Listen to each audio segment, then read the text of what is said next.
ये झलक जमीन नहीं बल्कि समुद्र में दहाड़ते नए भारत के शौर्य की है। ये झलक उन समुद्री लुटेरों के खौफ की है जो इस नए भारत को वही पुराना भारत समझने की गलती कर बैठे।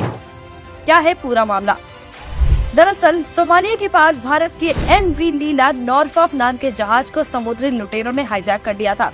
इस जहाज में 15 भारतीयों समेत कुल 21 क्रू मेंबर सवार थे। जैसे ही इस हाईजैकिंग की सूचना भारतीय नौसेना को मिली, नौसेना ने तुरंत जहाज को छुड़ाने के लिए वॉरशिप INS चेन्नई और मैरीटाइम पेट्रोलिंग एयरक्राफ्ट P-81 को रवाना कर दिया। भारतीय नौसेना के बहादुर मार्कोस कमांडो ने इस पूरे मिशन को अंजाम दिया और सभी क्रू मेंबर को सुरक्षित बचा लिया। लेकिन अब सवाल उठता है कि जो सेना आज सोमालिया के ही समुद्री लुटेरों से बचाकर ले आई, वो ही सेना साल 2006 में कांग्रेस की सरकार में ऐसा क्यों नहीं कर पाई थी? नाकाम विदेश नीति का नतीजा देश ने भुगता।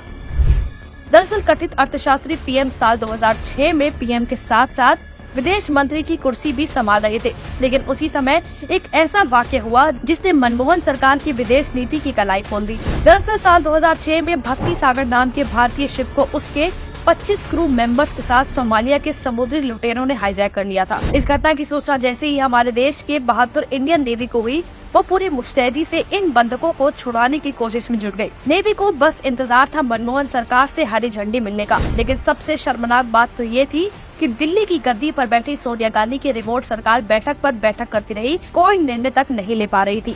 दूसरी तरफ थक हार कर शिप के मालिक ने शिप को हाईजैक करने वाले लुटेरों को पैसे देकर अपने क्रू मेंबर्स को छुड़वा दिया।